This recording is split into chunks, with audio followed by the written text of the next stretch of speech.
Let's begin with a joke. Why does Snoop Dogg always carry an umbrella? Faux drizzle! Hello? Can you guys hear me? I said faux drizzle!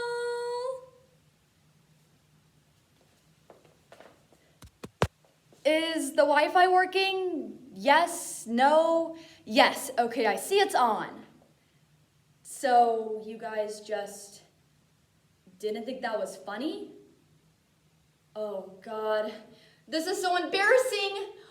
I cannot believe I'm talking during my intro like this. Can I please start over or something? This is just so awkward. Whether it's embarrassing yourself during a speech round or your dad unironically singing along to Coolio's Gangster's Paradise as he drives you to school, awkwardness is all around us. And as Melissa Dahl writes in her 2018 book titled Cringeworthy, awkwardness is self-consciousness with this undercurrent of uncertainty.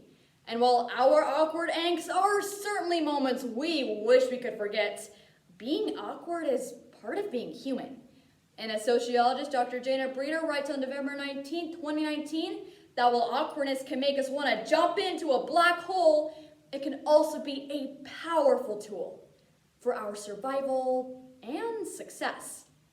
Today, we'll make some uncomfortable eye contact and define the science of awkwardness. Then eat with our mouths open and explore how in the world awkwardness became so trendy before finally picking at a wedgie and untangling the dark side of awkwardness.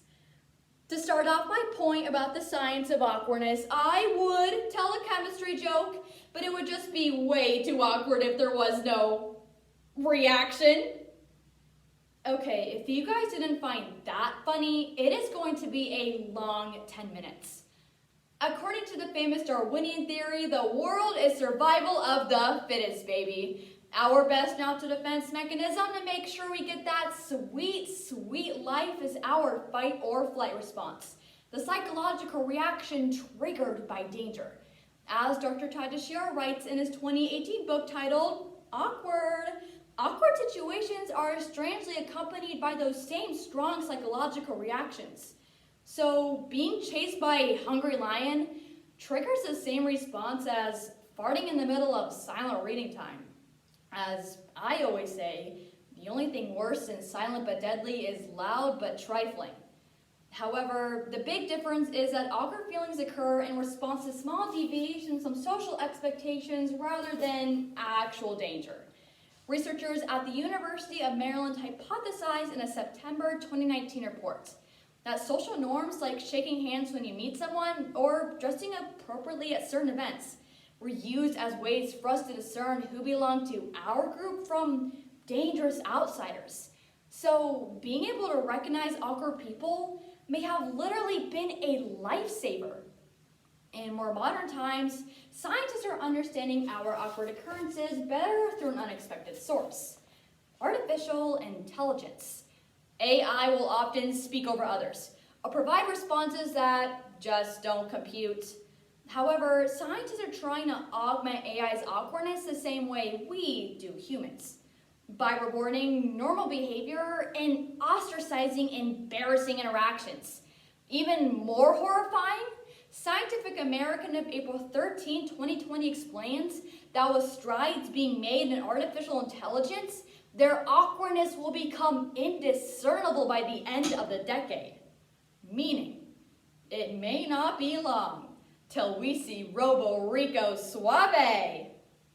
Here's another one. Why couldn't the bike stand up by itself? It was too tired. Get it? 'Cause bikes have 2 tires. My humor is just too highbrow for you.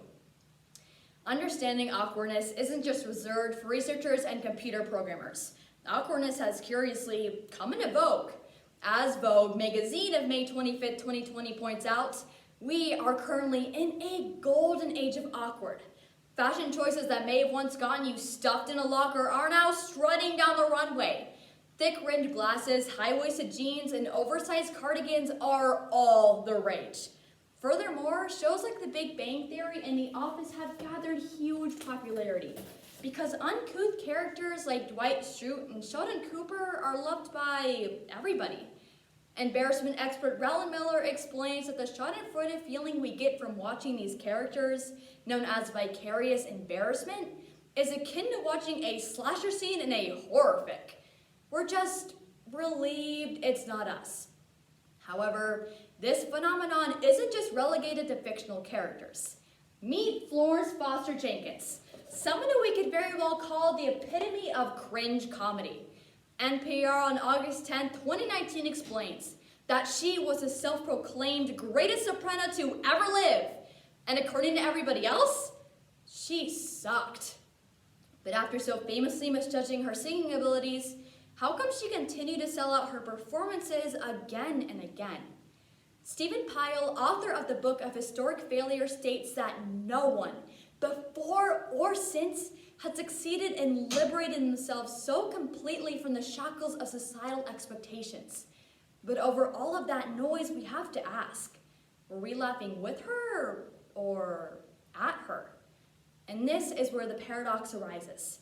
We like awkwardness when it's on our television, stages, or a costume we can put on and take off. However, when we're confronted with genuine, real-life awkwardness, often we revert back to our caveman tendencies. But don't let the haters get you down. To quote Florence herself, people may say I can't sing, but no one will ever be able to say I didn't sing. However, not all awkwardness is corny dad jokes and cringy sitcom characters. As we discussed earlier, our ability to suss out suspicious and awkward behavior is a defense mechanism that sometimes can have catastrophic consequences. People on the autism spectrum have trouble following social cues and are perceived as awkward, which can often make them the butts of jokes or even worse. The New York Times on February 27, 2020 asserts that 1 in 5 teenagers on the autism spectrum will be stopped and questioned by police before the age of 21, and that individuals with autism are 5 times more likely to be incarcerated than their neurotypical counterparts. On August 30th, 2019, 23-year-old Elijah McClain, an autistic man, was tackled and suffocated by police in Aurora, Colorado, after police said he was simply acting awkward. It's clear that while some have the benefit of their awkwardness being seen as endearing, others are seen as threats. Furthermore, the coronavirus has had an impact on all of our lives, least surprisingly on our social interactions. The New York Times on September 1st, 2020 asserts that the coronavirus may be making us all awkward, from being deprived from in-person social interaction to navigating painful Zoom calls, to try and read facial expressions while everybody's wearing masks. It's clear we're all feeling a little awkward as we learn this new dance of what is normal behavior. Sociologist Alan Furr of Auburn University predicts that this pandemic will have long-lasting effects on the ways we communicate.